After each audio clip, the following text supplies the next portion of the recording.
இப்பதான்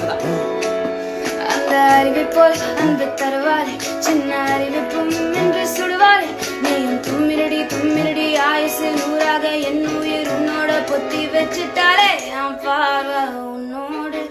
உன் பொம்மை கண்ணோடு பேசாமல் விண்ணோடு நாம் மிதந்து போவோம் காதோரம் அடியா